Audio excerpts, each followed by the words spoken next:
Bom, gente, bem-vindos a mais um encontro do Econo 30. Hoje é um dia muito especial para a gente, né? O Marcos Lisboa vai fazer uma palestra, gentilmente cedeu um pouco do tempo dele para conversar com a gente.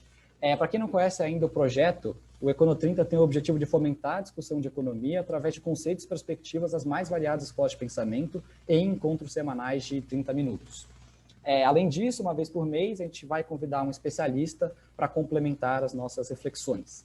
Eu sei que o palestrante de hoje dispensa qualquer tipo de apresentação, mas, de qualquer forma, o Marcos é PhD em Economia pela Universidade da Pensilvânia. Ele foi professor assistente de Economia em Stanford de 96 a 98.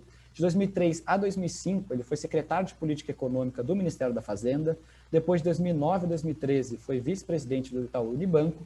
E, finalmente, atualmente, ele é o presidente do INSPER. O nosso encontro hoje vai seguir o tema Por que o Brasil cresce tão pouco e quais são as perspectivas para os próximos anos. E aí a gente vai disponibilizar no chat um link de um Google Forms para que vocês possam mandar mensagens, vocês possam mandar perguntas. Então, se tiverem qualquer tipo de dúvida em relação à palestra ou qualquer outro tema, por favor, mandem por esses forms que a gente vai tentar, na medida do possível, acrescentar as perguntas no nosso Q&A. Então, gostaria de agradecer mais uma vez ao Marcos pela presença e, sem mais delongas, vou passar a palavra para ele. Então, Marcos, é com você. Tá bom. Bom, gente, obrigado aí pelo convite. Vou tentar ser sintético e que a gente tenha mais uma conversa do que um monólogo, né? Vamos primeiro olhar alguns dados, tá?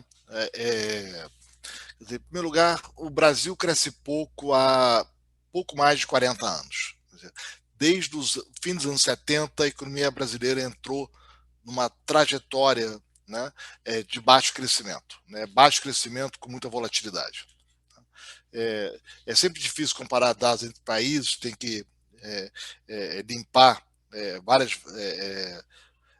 vários itens, como, por exemplo, a demografia, né? Então, o Brasil, nesse período, era um período de muita gente chegando no mercado de trabalho, né? Então, muita gente trabalhando, mas a renda para o trabalhador não crescia tanto. Então, tem várias maneiras de limpar isso, mas todas elas levam à mesma conclusão, né? O Brasil é um país que cresce pouco há pouco mais de 40 anos, né? Você pega, por exemplo, os dados de produto para o trabalhador. Pega toda a renda que foi gerada no país e divide pelo total dos trabalhadores, né?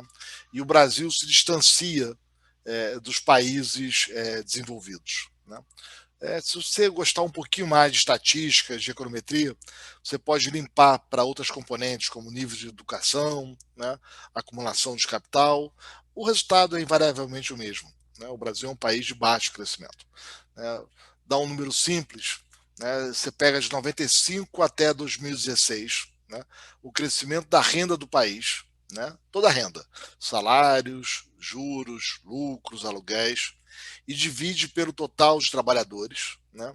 A renda dos países emergentes, fora da América Latina, cresceu 127% nesse período, entre 95 e 2016. Né? 127%. Estados Unidos, 49%. Né? OCDE, 35%.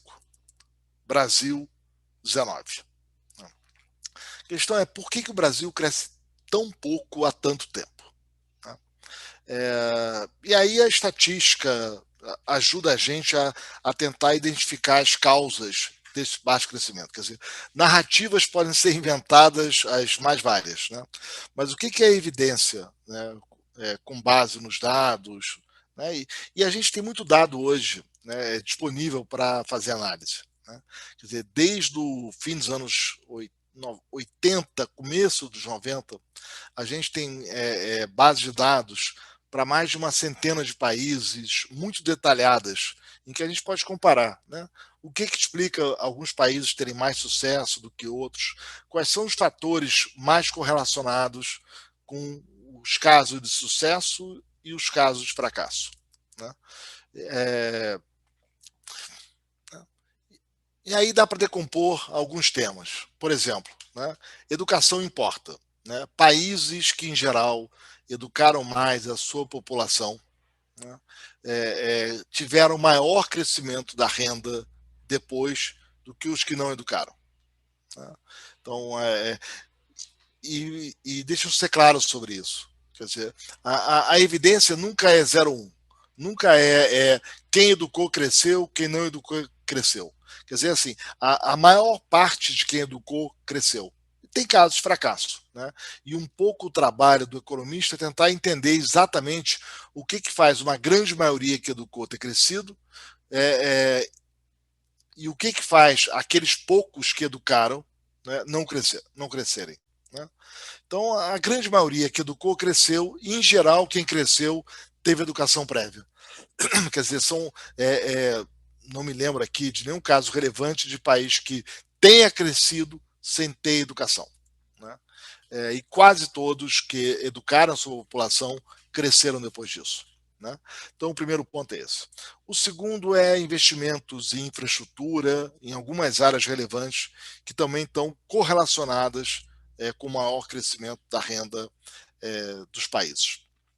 Mas mesmo controlando para todos esses fatores, né, o maior investimento em capital e a maior educação, quando a gente olha o caso brasileiro, né, ainda resta um diferencial grande. Isso é, mesmo que o Brasil tivesse o grau de educação, por exemplo, dos Estados Unidos, e mesmo que o Brasil tivesse o total de investimento dos Estados Unidos, ainda assim, a nossa renda per capita seria apenas 60% da americana. Só para entender os números, né? A renda por brasileiro, isso é, você pega a renda total do país.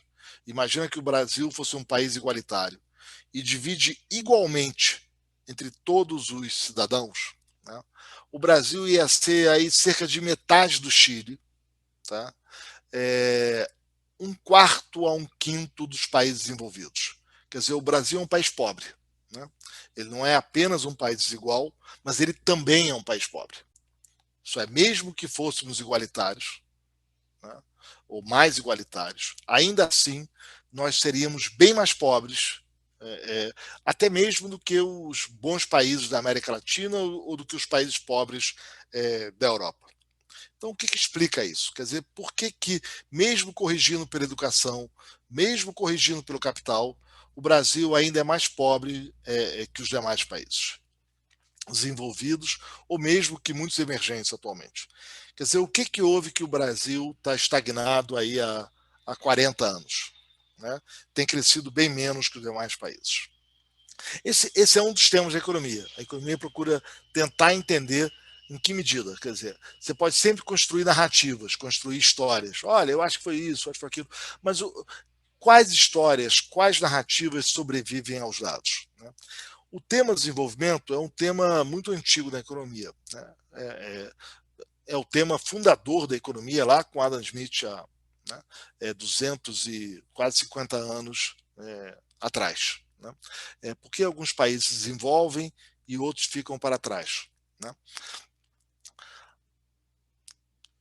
Durante anos, né, os economistas tentaram várias hipóteses, né, para identificar, né, que fatores estariam correlacionados, além de educação, investimento e infraestrutura. Né? Teve ideias muito criativas, como, por exemplo, inovação tecnológica. Né? Uma velha ideia do Schumpeter, lá dos anos 10, né, do século passado. Será que inovação tecnológica, desenvolvimento de novas ideias, explica a diferença de renda entre os países? Né? Teve alguns modelos muito criativos no começo dos anos 90 que tentaram formalizar a ideia. Quando a gente foi para os dados, infelizmente, a ideia não sobreviveu. Quer dizer, novas tecnologias, né, novas ideias, parecem explicar bem por que o mundo avança, mas não explica bem a diferença de renda entre os países. No fim dos anos 90, os economistas resgataram uma velha ideia que veio da história econômica, né, e de algumas abordagens alternativas, em que falavam o seguinte: olha, talvez o desenvolvimento dos países esteja associado às instituições. Vou dar um exemplo para vocês. Né? Pegar, por exemplo, o mercado de crédito. Né? Então, como é que funciona o mercado de crédito? Né? Você tem os bancos ou outras instituições que emprestam para empresas, para indivíduos. Né? Se as pessoas não pagam, né, você tem prejuízo para os depositantes dos bancos, né? Isso pode gerar uma série de problemas, né? Pode gerar falência de instituições, as pessoas não recebem o dinheiro de volta. Por essa razão, né, com o tempo você foi desenvolvendo mecanismos para ter garantias, né, do crédito concedido, né? Eu dei dinheiro para você, se você não me pagar, eu tenho alguma garantia, sei lá, eu, por exemplo, eu emprestei para você um dinheiro para comprar um carro, se você não pagar, o carro passa a ser meu, eu vendo o carro e reduzo o prejuízo, né? Eu dei dinheiro para uma empresa, né, comprar uma máquina, ela não pagou a dívida, eu posso pegar a máquina de volta, vendo a máquina e reduzo o tamanho do prejuízo, né? E os economistas começaram a estudar o seguinte: em que medida, né, a rapidez na retomada das garantias e o tamanho da perda de crédito, em caso de inadimplência, estariam associados, né, a países que conseguem crescer mais com o tempo. Quer dizer, em que medida a eficiência das instituições de crédito, né, estão associadas a maior desenvolvimento econômico? E a resposta foi sim, né? Você cria lá um indicador de quanto que é a perda de crédito em caso de inadimplência para o país, você escolhe as modalidades, né? Você analisa o tempo de duração das ações no judiciário, né? E, invariavelmente, o que a gente começou a descobrir na pesquisa em economia com esses dados é que, na medida em que as instituições funcionem de maneira mais eficiente, os países tendem a ser mais ricos depois de algum tempo. Uma maneira sintética de falar isso é: instituições importam. E a maneira como as instituições funcionam e a garantia que elas dão de processos de resolução de conflitos ou de problemas de forma mais eficiente estão associadas aos países que ficaram mais ricos com o tempo. E isso, né, trouxe uma grande mudança, tanto na política econômica, né, quanto no diagnóstico das razões do atraso. Desde os anos 80 já, a gente observa em vários países que foram se desenvolvendo, primeiro, uma série de mudanças institucionais importantes. Por exemplo, na regulação do mercado de crédito, na regulação do mercado de trabalho, né, na agilidade do judiciário em resolver conflitos, quanto no diagnóstico das razões de atraso de países como o Brasil. Quando a gente compara o Brasil com os demais países, né, quais são os aspectos das regras do jogo, das instituições, que o Brasil é mais diferente do resto do mundo? Bom, em primeiro lugar, o sistema tributário. A gente tem um sistema tributário muito diferente do resto do mundo. E aqui eu não estou entrando nessa discussão mais, enfim, mais óbvia, né? Mais imposto sobre a renda, menos imposto sobre a renda, ser mais progressivo ou não, né? Pode mexer na progressividade, né? Aumentar a parcela do imposto sobre a renda. Mas a maneira como nós cobramos imposto sobre a produção, serviços, indústria, é muito diferente do resto do mundo. As regras que estão por trás do sistema tributário indireto, né, são muito peculiares no Brasil e muito dissonantes do que a gente observa nos demais países. Quer dizer, a imensa maioria dos países do mundo, vamos lá, cerca de 160 países, num total de 200, pouco mais, pouco menos que o mundo tem, né, 160 adotam um regime de imposto sobre valor adicionado. Algo muito diferente do que o Brasil adota. Eu posso detalhar isso para vocês depois, se vocês quiserem, né? E esse sistema tributário peculiar que o Brasil adota, muito peculiar, muito diferente do resto do mundo, né, ele induz escolhas de tecnologia mais ineficientes e decisões de investimento menos produtivas.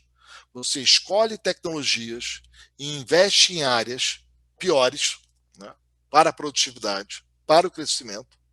Você investe, faz esse investimento porque paga-se menos impostos, né? Então, a estrutura tributária ela, no caso do Brasil, induz escolhas ineficientes, tanto de tecnologia quanto de investimentos. Razão número 1. 2, né? O mundo passou por uma imensa transformação no século XX. Essa imensa transformação teve como um ponto muito importante a impressionante queda do custo de transporte, né? Transporte era caro no começo do século XX. Por essa razão, as grandes fábricas elas estavam perto dos centros consumidores. Então, ao redor das grandes cidades, Nova York, Berlim, Paris, São Paulo, você tinha as grandes fábricas que produziam bens de consumo, né, para a sociedade. Né? Por quê? Porque era muito caro transportar. Então, você fazia a fábrica perto da cidade, né, para reduzir o custo de transporte. Desde o começo do século XX até agora, no entanto, o custo de transporte ele despencou. Tá? Transportar, ainda mais com os novos navios imensos, tem aquele lá que interrompeu o canal de Suez, né? Navios com 400 metros, né? A invenção do container padronizado para o mundo, o custo de transporte ficou muito baixo. Né? Como o custo de transporte ficou muito baixo, né? Onde você produz deixou de ser tão importante. E produzir na grande cidade, você paga um preço muito caro pelo preço da terra, né? Ao redor da grande cidade. Né? E aí a produção começou a se deslocar para as regiões mais baratas. No começo, o interior dos países, e mais tarde, para os países onde o custo de logística e de produção era menor. Né? Então, aos poucos, a produção foi se deslocando no interior dos Estados Unidos, mais tarde para a Coreia, para a China, agora para a Índia. Por outro lado, você teve um segundo fenômeno que foi a abertura do processo produtivo. Quer dizer, antigamente, todo o processo produtivo ocorria na fábrica. Né? Você tinha um departamento de marketing, de inovação, pesquisa, né? Novos produtos, tudo corria no mesmo local. O que aconteceu com a sofisticação do processo de produção, né, desde o século passado, foi você abrir esse processo produtivo. Né? Você passou a conceber as ideias de uma região, né, a produzir os componentes, né, variando ao longo do mundo, né, onde é mais eficiente. Então, tem alguns países que, por exemplo, pegar o caso do iPhone, né?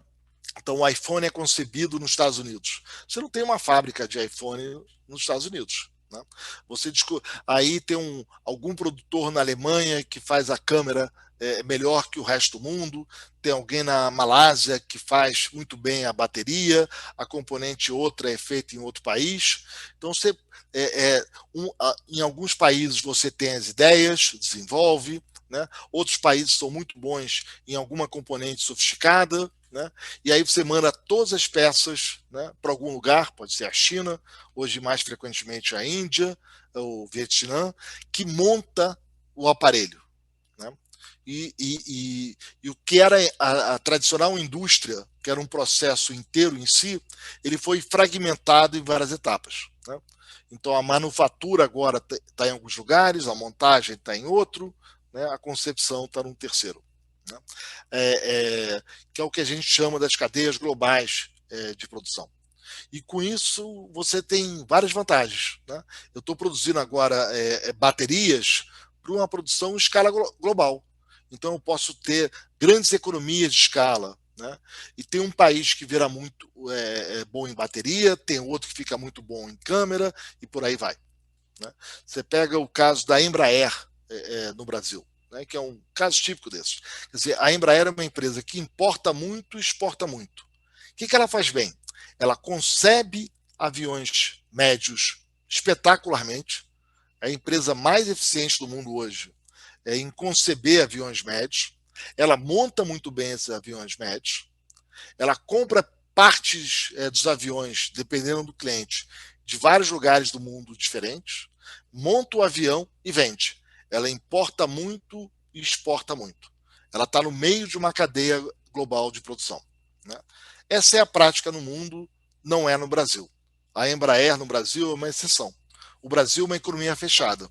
Quer dizer, a gente há muito tempo achou que o caminho do desenvolvimento era fazer tudo no país. Né? Vamos tentar fazer tudo no país. A dificuldade em fazer tudo no país é, primeiro, você não tem escala. Você não consegue ter tamanho para ser eficiente ao fazer tudo no mesmo país. Segundo, as novas tecnologias, as novas inovações, as inovações que ocorrem em outros países, elas não chegam no Brasil ou elas chegam atrasadas no Brasil. Né? Então você fica com uma indústria pequena, né? Pouco produtiva, né? E que não acompanha a fronteira tecnológica dos demais países. Né? Então o Brasil fez essa opção por ser um país fechado, com muitas restrições ao comércio. Né? Essa é a razão número 2 do nosso baixo crescimento. Deixa eu dar um exemplo que talvez ajude vocês. Né? Lá no fim dos anos 90, mas sobretudo a partir de 2010, né, o Brasil resolveu produzir os componentes para a extração de petróleo no país. Então, uma série de regras foram adotadas para a compra de bens de capital, serviços, componentes, né, das plataformas de petróleo dentro do Brasil. Né? Então, e aí você fala, bom, isso é bom, né? Porque em vez de estar gerando emprego, né, construindo uma plataforma de petróleo ou comprando componentes de outros países, eu estou fazendo tudo no Brasil, logo estou gerando emprego no Brasil. Então isso parece uma ideia boa. Né? É mais ou menos. Né? Na hora que você tem que proteger a indústria local, você tem que proteger porque ela é menos eficiente e as suas componentes custam mais caro do que o que é feito no exterior. Né? Se não, se a gente conseguisse produzir as componentes tão bem quanto no resto do mundo, não precisava proteger. Né? Você compraria do Brasil. Mas elas são mais caras. Isso significa que fazer uma plataforma de petróleo fica mais caro com essas proteções sendo adotadas. Né? Bom, quanto mais caro? Tem uns trabalhos muito bons do Instituto de Energia da UFRJ, do Rio de Janeiro, que faz essa conta. Né? Quanto que custaria fazer uma plataforma de petróleo em 2014, né, com as regras de conteúdo nacional vis-à-vis importar uma plataforma de fora? Né? Bom, com as regras de conteúdo nacional, uma plataforma custa tanto que, para ela ficar viável, o preço do petróleo tem que estar acima de 70 e poucos dólares o barril. Né? Se estiver abaixo de 70 e poucos dólares, não vale a pena produzir, porque tamanho o custo da plataforma. E com a importada? Bom, com a importada, vale a pena produzir com o preço do petróleo um pouco acima de 50 dólares. Então, o preço do petróleo acima de 50 dólares viabiliza uma plataforma importada, mas não viabiliza a local, né, para fazer a local 70 dólares. Bom, dado o preço do petróleo à época, você deixou de explorar petróleo em várias áreas porque não compensava. O custo da plataforma não era rentável, né, tornava não rentável explorar o petróleo. Né? E aí o pessoal faz a conta. Bom, quanto que a gente gerou de emprego, por um lado, produzindo as componentes no Brasil? Por outro lado, quanto que você deixou de gerar emprego porque você não produziu plataformas que não eram viáveis àquele preço do petróleo, dado que a plataforma nacional era mais cara. O resultado líquido de quanto a mais de emprego você gerou local, né, pela regra de conteúdo nacional, e quanto você deixou de gerar empregos, né, pela não extração de petróleo, é uma destruição de emprego, 60 mil empregos. Tá? E os trabalhos são bacanas, porque eles fazem também a conta de quanto você perdeu de renda, de pagamento de impostos e por aí vai. Então, essa ideia de fazer tudo no Brasil, ela pode parecer atraente, mas quando você compara com o custo de oportunidade, né, e outras estratégias, ela parece pior.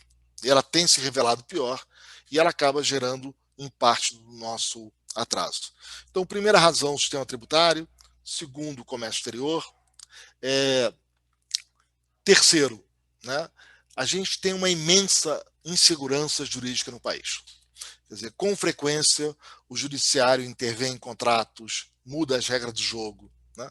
Pensar assim, eu vou construir uma rodovia, eu vou construir uma ferrovia, né? Ou eu vou investir e manter uma ferrovia que já existe, né? E para isso eu faço um acordo com o governo por 20, 30 anos, né? Prevendo uma certa tarifa e uma regra de reajuste da tarifa, né? E em troca disso, hoje eu faço vários investimentos. Aí passam-se 3 anos, né? Troca o governo local e fala assim: olha, eu acho que a tarifa está cara demais. Não, mas eu investi com base nisso. Não, mas sinto muito, mas eu acho que está demais. Então o seu contrato está rompido.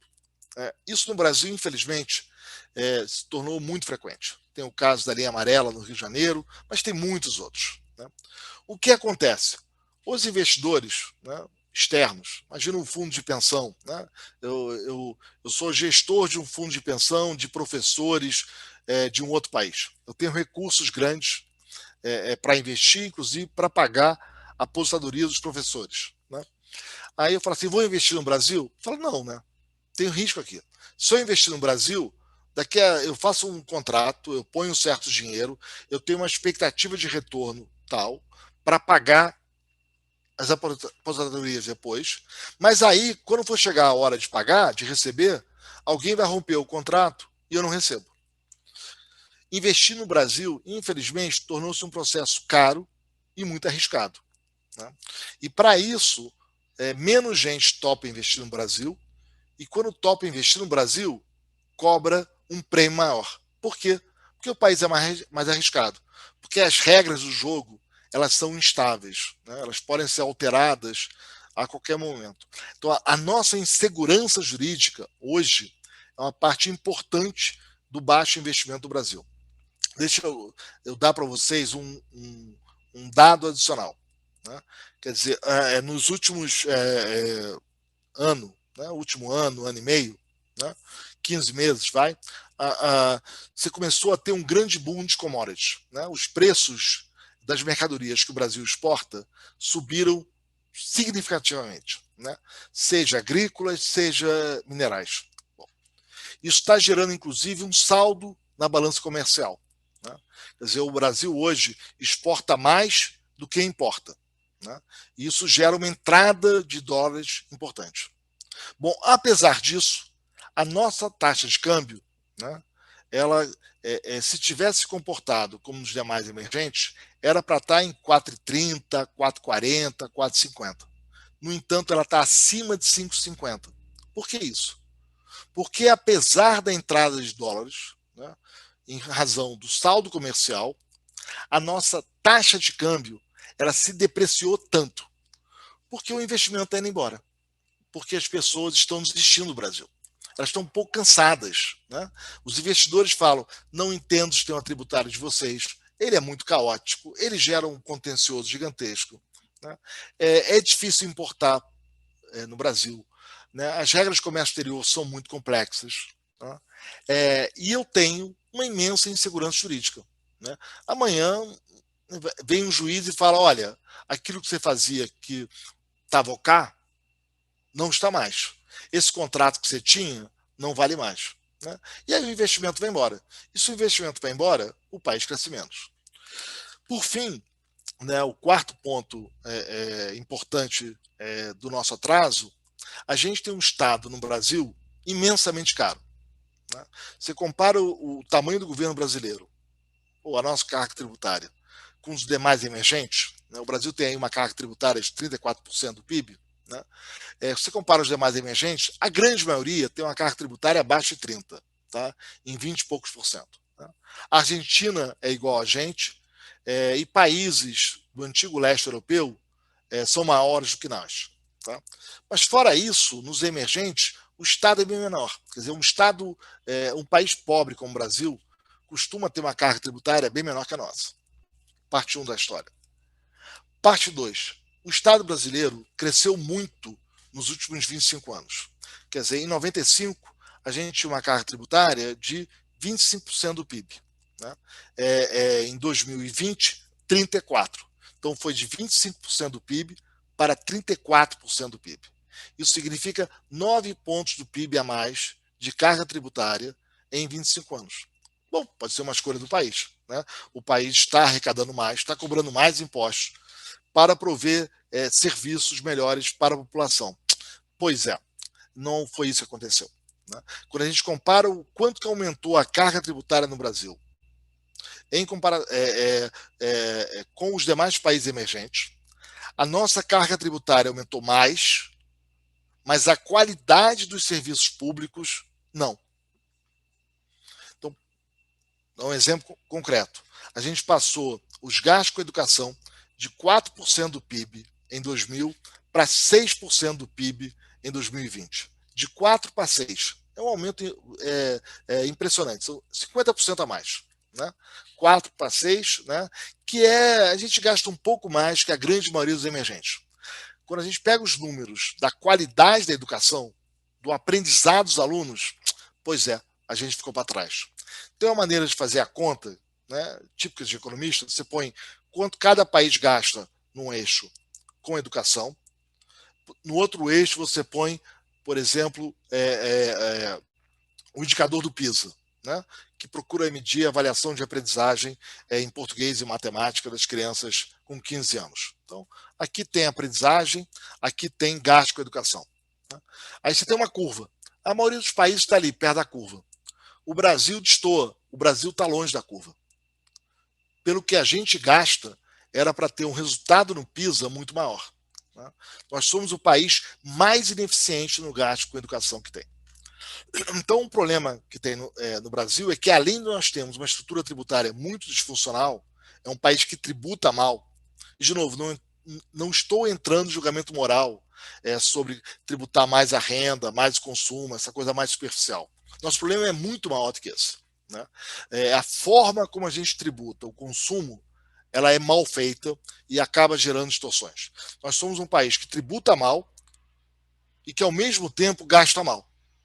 Quer dizer, é um Estado muito grande, né, mas que os recursos se perdem na máquina pública e não viram bem-estar para a população. Então, eu acho que esse seria talvez os grandes 4 problemas que eu queria sistematizar para vocês. Né?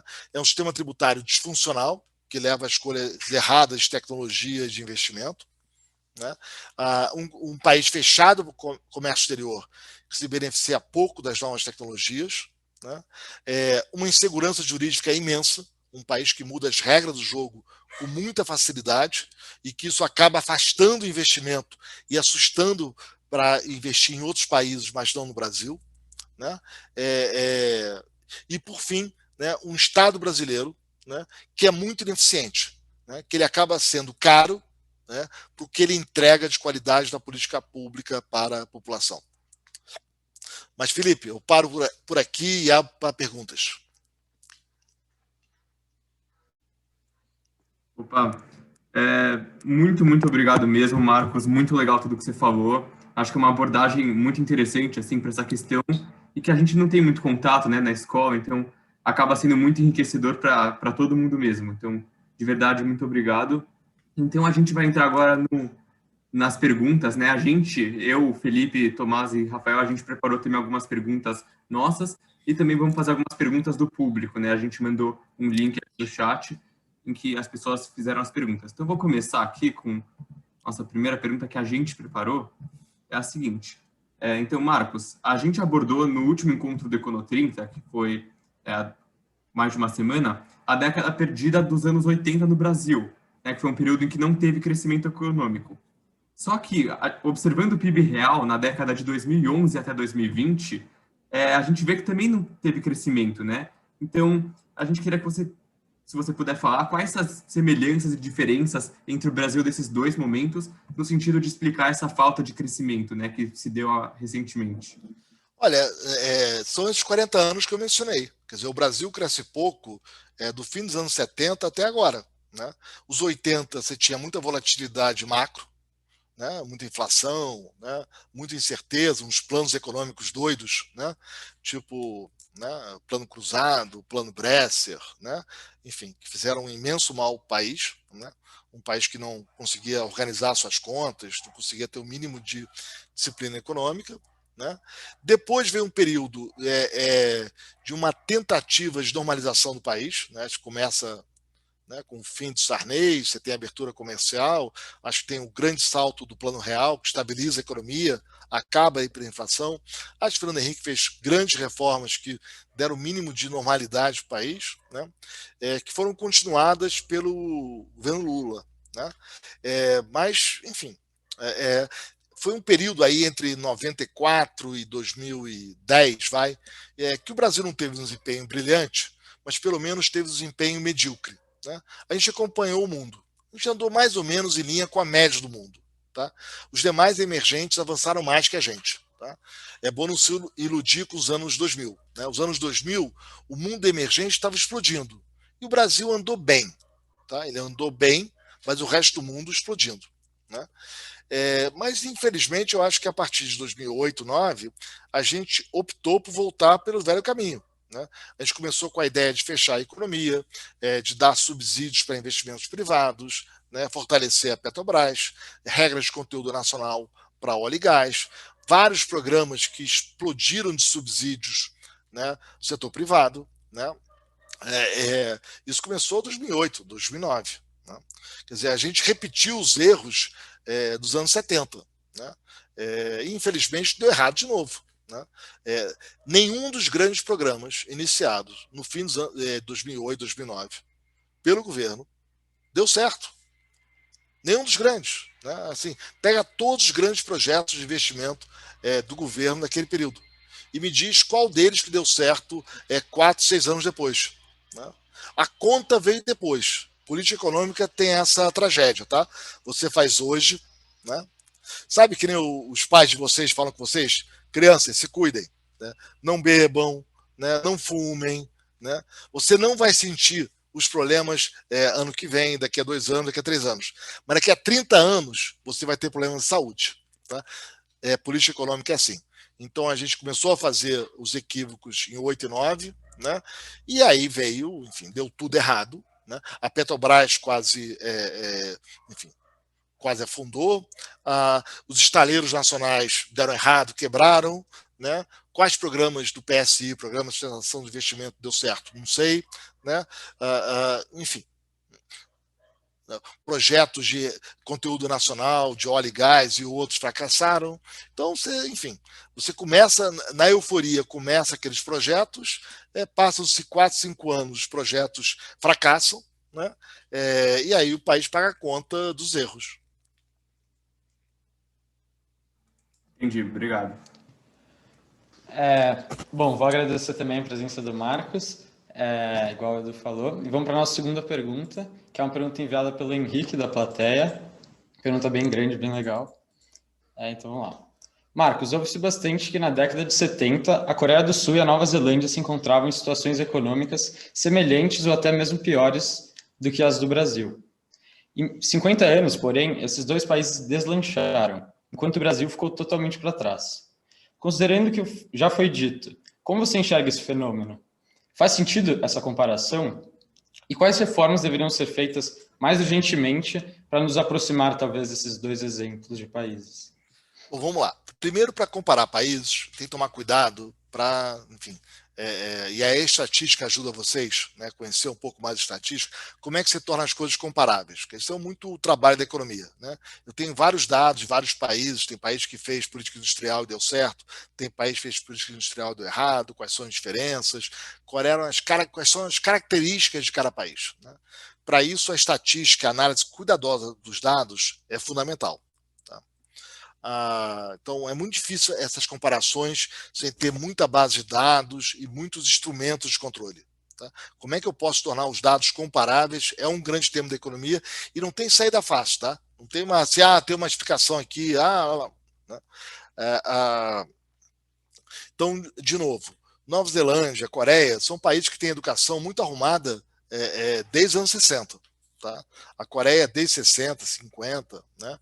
É um país que sempre investiu muito em educação, com muito cuidado. A Coreia fez política industrial, Nova Zelândia não. Né? Mas educação os dois países tinham. Tá? Eles sempre tiveram a macroeconomia razoavelmente arrumada. A Coreia um pouco menos, nos anos 60, 70, mas nunca nada comparável ao que houve no Brasil. Né? Para quem quiser analisar um pouco essas experiências, né, tem um livrinho do Marcos Mendes, né, sobre que países crescem mais que outros, que saiu há pouco tempo, que é ótimo, tá? Ajuda um pouco a entender isso. E tem um livro que já virou meio clássico aqui, divulgação, né, do Acemoglu e do Robinson, né,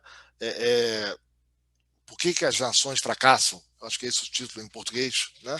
Que também é muito bom e que procura entender um pouco as causas, né? O que a pesquisa tem ensinado a gente das causas da diferença de desenvolvimento dos países, que é um pouco o que eu procurei sumarizar na minha fala inicial.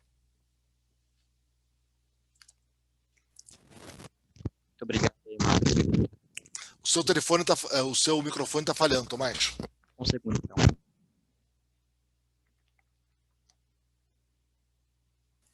Melhorou já? Tá melhor. Beleza. A gente recebeu uma pergunta aqui do Gustavo também, que não tem muito a ver com a palestra, mas a gente acha que vai valer bastante a pena para muita gente aqui. Bom, pelo que você observa no INSPER, para quem pensa em trabalhar no mercado financeiro, é mais aconselhado cursar economia, administração ou engenharia? Ou se não fizer muita diferença também? Vamos lá, são coisas diferentes, né? Primeiro, quer dizer, a gente tinha um ensino de administração no Brasil, né, que era muito voltado para temas mais qualitativos, né? Seja marketing, seja gestão, que é importante, né? E a administração é importante, estudos de caso, as histórias particulares, né? Mas aí muita gente queria ser executivo, né? Queria trabalhar num banco, numa empresa, né? Achava que isso não era um sinal adequado para as suas habilidades, né? Queria mostrar que dominava a parte analítica também. Então, você inventou no Brasil esses cursos de engenharia de produção, né? Então, muita gente fazia engenharia, né, mas, na verdade, queria trabalhar no setor privado, né? E aí o INSPER fez a opção, né, quando começou a ter graduação, de ter uma administração que também tinha métodos quantitativos, né? Tinha a parte qualitativa, mas também tinha cálculo, análise, estatística, né, para ajudar nessa formação. Então, a ideia é você ter um curso que tem embasamento analítico, mas que use o embasamento analítico para tratar de temas de gestão. Então, você, por exemplo, fazer análise de marketing, né, entender o seu mercado consumidor, mas usando microdados, sabendo programar em Python. Tá? Então, é essa combinação, né?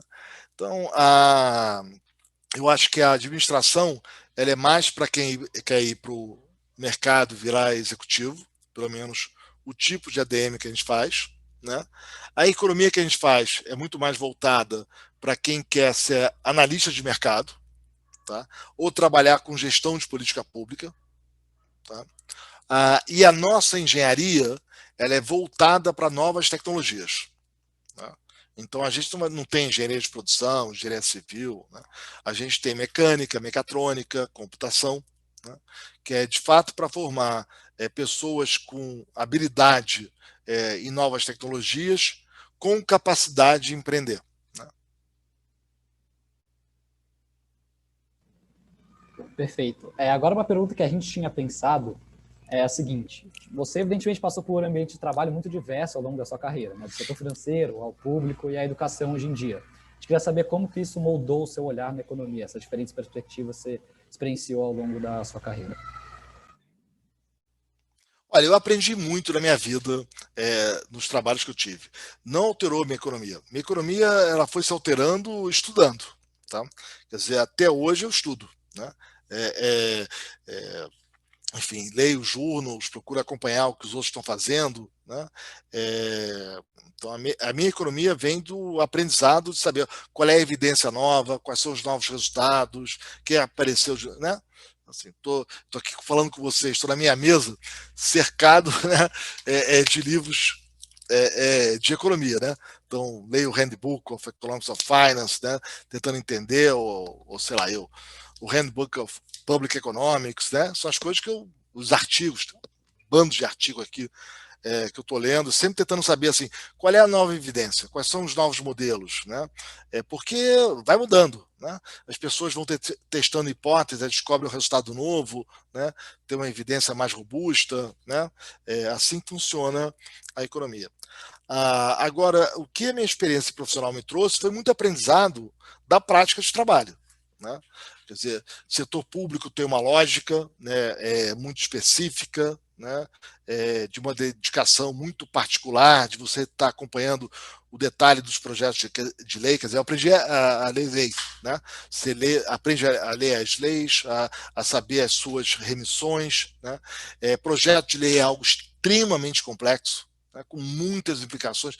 Uma mudança numa palavra, num parágrafo único, pode ter implicações imensas, né? Você tem que saber, uma lei remete a outra, né? E tem as implicações não esperadas de uma lei. Você faz uma lei com uma intenção, né? As pessoas reagem à lei e ela vai ter implicações inesperadas, em outras áreas, né? Então, o setor público, e tem toda a dinâmica, o setor público é muito específica, que é fascinante, e o setor privado me ensinou muito a parte de gestão, que eu não conhecia, né? Sobretudo no Itaú. No Unibanco, eu cuidava, enfim, da área de risco, compliance, enfim, por isso sou muito próximo da academia, né? O Itaú não, eu tinha que fazer gestão de muita gente, né? Não foi fácil o aprendizado, né? Como é que você faz gestão de equipes imensas, né? Enfim, e aí aprendi muito, né? Legal. Chegou aqui uma pergunta que diz assim: sobre a questão orçamentária que está para ser rejeita ou não nessa quinta-feira, quais seriam os impactos para a economia brasileira no ano de 2021?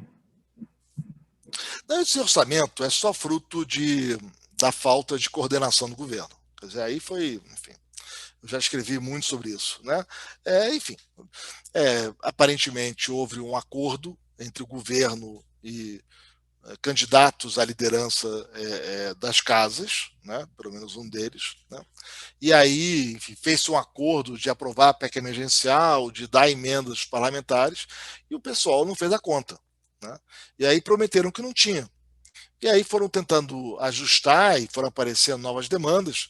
E você acabou tendo um orçamento, né, que, para poder encaixar as emendas que foram criadas, né, de parlamentares, algumas a pedido de ministro do governo, né, você subestimou despesas obrigatórias, né? Bom, isso fere, né, todo o princípio da boa gestão, e em particular fere também as leis, né? E aí deu-se esse impasse, eles estão tentando aí chegar a um acordo, e aí parlamentares dizem, mas o governo fechou o acordo. E o governo fala, mas o jeito que foi aprovado é inexequível. Mas vocês apoiaram. E aí está nesse impasse. Mas aí enfim, de novo, é muito mais fruto das trapalhadas do governo, que não faz conta e promete mais do que tem, e agora está tentando equacionar, né, do que qualquer tema mais relevante. Mais uma pergunta vinda aqui do público, dessa vez a Cristina. Ela fala o seguinte: parabéns pela escolha do tema e pela apresentação. Qual seria a solução para essa insegurança jurídica que temos no Brasil? Olha, eu acho que aí tem que fazer um diálogo imenso com o judiciário. Acho que aí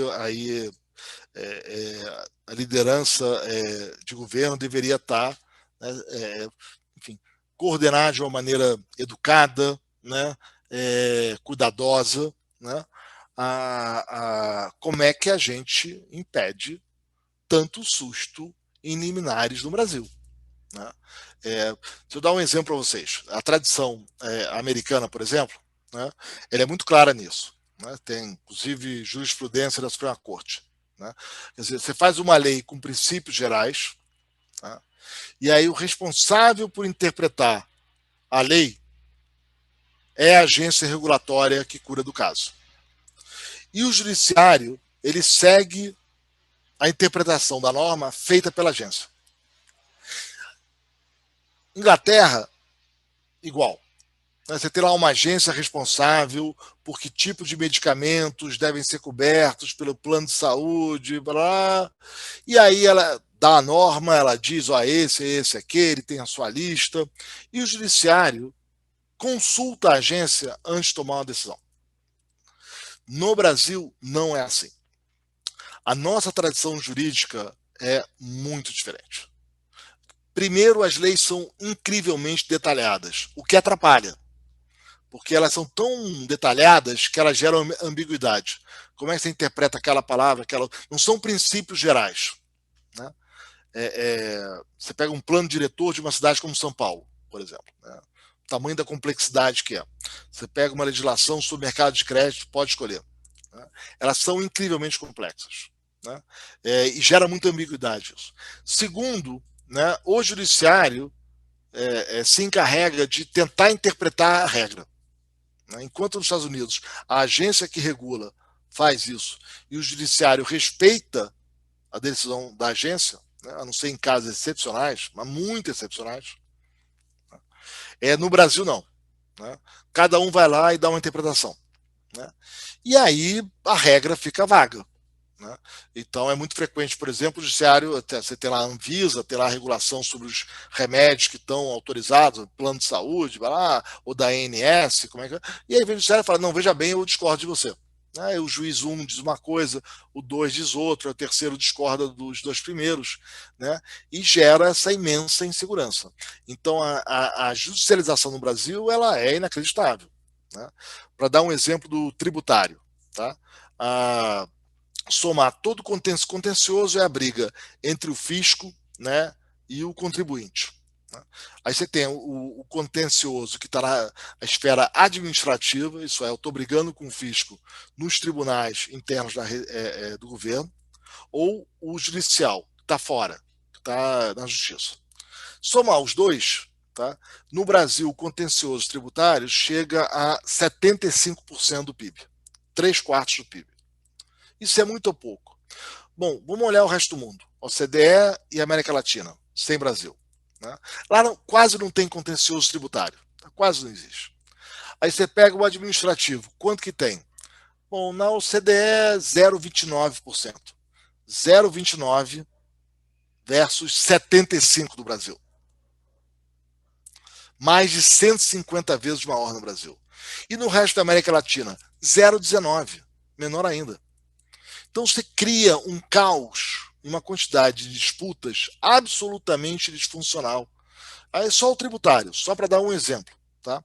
Isso acontece também em disputas sobre a Previdência Social. Então você tinha uma lei, tinha uma Constituição, tem a lei, diz que o BPC, né, que é um benefício dado pela Previdência, ia ser dado para famílias de determinada renda. Aí começa uma série de ações judiciais. Aí o Supremo fala, olha, eu acho que o valor tem que ser maior. Mas como assim? Tem uma lei, né? Né? Não, veja bem. Aí muda, aí começam as disputas, né? Isso acontece no Brasil de roldão, tá? Não só as interpretações novas que vão surgindo e contraditórias do judiciário, que interfere na política pública, que não respeita a interpretação dada pelas agências, ao contrário do que acontece, por exemplo, nos Estados Unidos, né? Como dos próprios órgãos de governo, que vão mudando a interpretação das normas com muita frequência. Vou dar um exemplo para vocês. Você tem uma coisa chamada participação de lucros e resultados. Tem lá um proviso legal que diz que você pode dar dinheiro, uma parte do lucro para os funcionários em determinados casos. E sobre isso não incide não sei o que lá, não sei o que lá. Tá lá. Está escrito na lei. Aí as empresas fazem isso durante anos. Aí um dia vem a Receita e fala, olha, eu acho que não é assim. Tem que ter um acordo com o sindicato. Mas tem lei dizendo isso? Não, mas eu acho que tem que ter. Eu acho que esse acordo tem que ser assinado em tal data, tal época. Mas como assim? Está escrito isso? Não, mas eu acho. E aliás, como você não fez isso, eu vou multar você. E aí você pega, por exemplo, o caso da PLR, tem um trabalho no site do INSPER Direito sobre isso, e você vai vendo como vão aparecendo novas normas feitas pela Receita Federal, nada aprovada pelo Congresso, nenhuma mudança legal. A Receita diz, eu acho que a norma tem que ser interpretada desta maneira. E aí as pessoas falam, mas não era assim. Não, sinto muito, mas eu acho que é assim. E aí vão aparecendo, ano após ano, novas normas, Aí começa uma disputa do fisco com as empresas, que aí vão nos tribunais administrativos. Aí tem horas que o tribunal diz que naquele caso o fisco tem razão. Tem hora que diz que o contribuinte tem razão. É o mesmo caso, tá?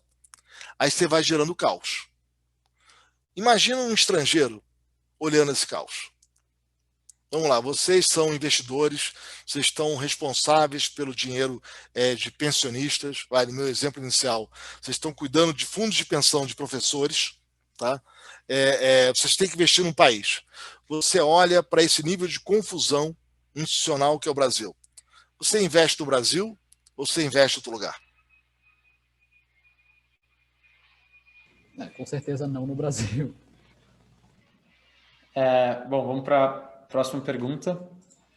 Marcos, quanto tempo você acredita ser necessário para que haja um quadro significativo de melhora na economia brasileira? Há perspectiva de avanço nos próximos anos ou estamos fadados ao baixo crescimento? Olha, depende da gente, né? A gente vai querer enfrentar os problemas. Quer dizer, o Brasil, sei lá, nos últimos 15 anos, resolveu fazer escolhas por saídas mais fáceis, né? A gente gosta de uma história que tem um vilão, né? Eu sou o bacana defendendo o bem, né? Você vilaniza a divergência e acha que tem uma saída mágica, né? Basta o país investir, vamos gastar mais que resolve. Quanto que a gente ouviu no passado? Isso, né? Durante o começo da pandemia. Não é hora de pensar em gasto. Vamos gastar o que tiver que gastar, porque falar em inflação é coisa de lunático, a gente tem que gastar sem problema e não vai ter consequência. Pois é. Né? Para quem achava que inflação era coisa de doido, a inflação está aí, né? Vocês estão vendo ela subir, ela vai passar aí provavelmente nos próximos meses 7%, vai chegar aí perto de 8%. A taxa de juros está onde está, de longo prazo, né, acima de 9%, né, e o câmbio está em 5,50. Então o país, no meio desse imenso desemprego, com todos os problemas que a gente está enfrentando, né, ainda tem que enfrentar problemas de inflação. Caramba! Né?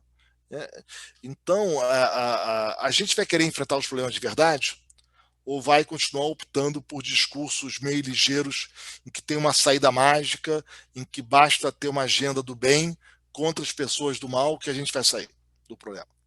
Eu acho que enquanto a gente quiser essa saída mágica, né, vai dar errado. Que é sempre uma saída meio John Wayne, né? Aqueles filmes de faroeste dos anos 50, 60, John Ford.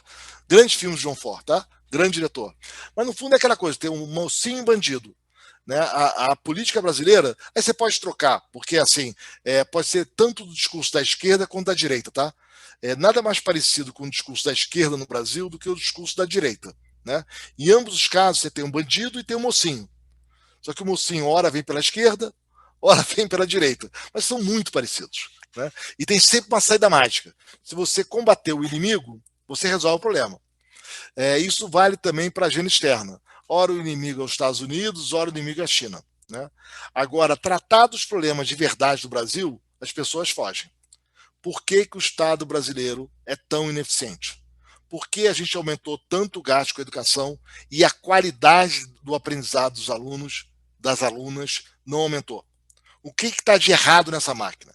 Vamos sair do discurso fácil de eu defendo a educação, vamos botar dinheiro na educação e tudo se resolve. Né? Se a gente quiser, de fato, mergulhar nos problemas da ineficiência do sistema tributário, e aí, de novo, sai do discurso de mesa de botequim de renda e consumo. O desenho particular do sistema de tributação sobre consumo no Brasil é mal feito. Tem um problema de implementação aqui. Vamos entender o tamanho desse problema ou não? Vamos entender por que a gestão da educação no Brasil é tão mal feita? Por que apesar da grande quantidade de recursos gastos com a educação, as crianças não estão aprendendo? Né? Ou vamos ficar num discurso fácil do vou defender mais dinheiro para a educação e vou para casa? Né? Aí vai continuar dando errado.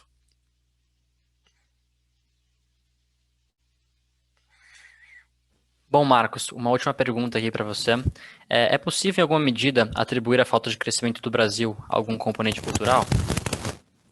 Não, isso eu acho que não tem nenhuma evidência disso. Tá? Eu acho que o que a gente consegue de evidência é o papel das instituições, das regras do jogo. Tá? dos países, tem alguma evidência. Tem algo peculiar da América Latina, a gente sabe disso, ainda que não seja comum a toda a América Latina. Né? Nos últimos 15, 20 anos, vários países da América Latina conseguiram se desenvolver, eram bem mais pobres que o Brasil no começo, Peru, a Colômbia, o Panamá, né? Mas estão crescendo. O Paraguai está crescendo. Tá? Mais de uma década. Tá? E são países que já vão estar mais ricos que o Brasil. O Chile já é bem mais rico que o Brasil. Então, tem algo de estranho na América Latina, tem alguma literatura sobre isso. Tem dois grandes historiadores econômicos, Engelman e Sokolov, né, que fizeram os trabalhos clássicos nos anos 90. Tem uma resenha, acho que no Journal of Economic Literature, de 2000. Né, tem um artigo deles, talvez o primeiro artigo deles mais seminal, que saiu num livro do Stephen Haber, Why Latin America Felt Behind. Né? Então, Engelman e Sokolov levantam lá uma tese que foi o processo de colonização e que razões pelas quais isso teria levado a instituições mais extrativistas, como a gente veio a chamar depois nos nossos países. Quer dizer, por que a América Latina, do século XVI, XVII, era relativamente mais rica, por exemplo, do que as cidades de Massachusetts, e depois ficaram para trás? O que houve no século XIX? Então, tem ali algumas teses sobre o nosso processo da história. Agora, para além disso, dessas componentes todas, tem esse fato. Uma parte da América Latina tem conseguido avançar numa agenda de reformas e crescer, com todas as dificuldades. O Peru é um país que tem imensos problemas na política há anos. Né? Não consigo mais lembrar quantos presidentes peruanos tiveram problemas com a justiça, né, nesses últimos 15 anos. Pois é, o Peru cresce, o Peru aos poucos se desenvolve. O Chile já é um país de renda média. O Paraguai cresce. O Panamá já é mais rico que o Brasil. A Colômbia cresce. Então, tem alguma coisa que diferencia Brasil, Argentina, além do mais, Venezuela, pior ainda, né, o Equador, dos demais. Então, tem as nossas escolhas. Quais são as razões das escolhas? Não sei. Tá? Quer dizer, eu sempre separo a política da técnica. Para mim, a política é a soberana. Né? A política é o que merece a nossa reverência. Aí eu sou diferente de todo mundo, tá? Eu tenho reverência pela política, as pessoas... A política é a democracia. A política é o que a sociedade escolhe para enfrentar os grandes dilemas do país. Né? E fazer escolhas. Olha, eu quero um país com mais estado do bem-estar, mesmo que para isso cresça menos. Legítimo. Legítimo. Né? Eu prefiro um país que cresce menos, mais pobre, mas mais igual. Faz parte do jogo. Não nos cabe discutir isso. Tá? Essas são as grandes escolhas da política. Né? Eu quero mais social-democracia, ou eu quero um país que cresça mais. Enfim. Mas depois tem uma etapa seguinte, que é a parte de implementação. Então, eu quero desenhar um programa de transferência de renda. Eu quero cuidar dos mais pobres. E eu quero pegar um pedaço da tributação do país e transferir para os mais pobres. Não basta ter uma lei para isso. Aí que entra a técnica. Como é que eu desenho um programa de transferência de renda que de fato chegue dos mais pobres, levando em conta todas as imperfeições dos mecanismos? Né? Como é que eu não transfiro a renda para quem não precisa? Como é que eu não deixo alguém de fora? Alguém que precisa não recebe? Como é que eu evito corrupção, desvios no caminho? É isso que se trata a economia. O nosso trabalho não é fazer essas grandes discussões. E no Brasil parece que boa parte dos meus colegas de profissão ficam lá discutindo temas que não são nossos, são na política. Olha, eu quero um país mais aberto, eu quero um país mais fechado.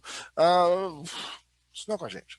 Agora, dado que a política escolhe e a política é soberana, como é que a gente desenha os mecanismos de melhor implementar o que a política determinou? Esse é o nosso trabalho. E a gente, invariavelmente, no Brasil, descuida dessa etapa. A gente faz isso como se fosse uma canetada. Olha, eu quero ter uma indústria naval no Brasil.